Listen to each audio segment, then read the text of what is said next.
Yemen रो हुती विद्रोही माने 6 जुलाई 2025 रे लोहित सागर रे मैजिक सीज नामक एक ब्लॉक कैरियर जहाज उपरे एक विपदपूर्ण आक्रमण करथिले।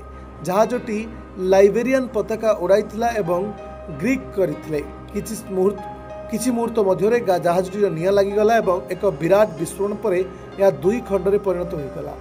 हुती विद्रोही माने आक्रमण रे वीडियो मध्य जारी करी कहिसंती जो माने जहाज रे जोरदार विस्फोरण देखा मिलूँ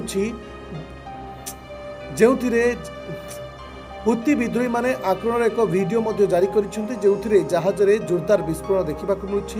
वीडियो रे जहाजटी जलुवा और शेष में समुद्र में बुड़ी जाइथिबा देखा जाउछि।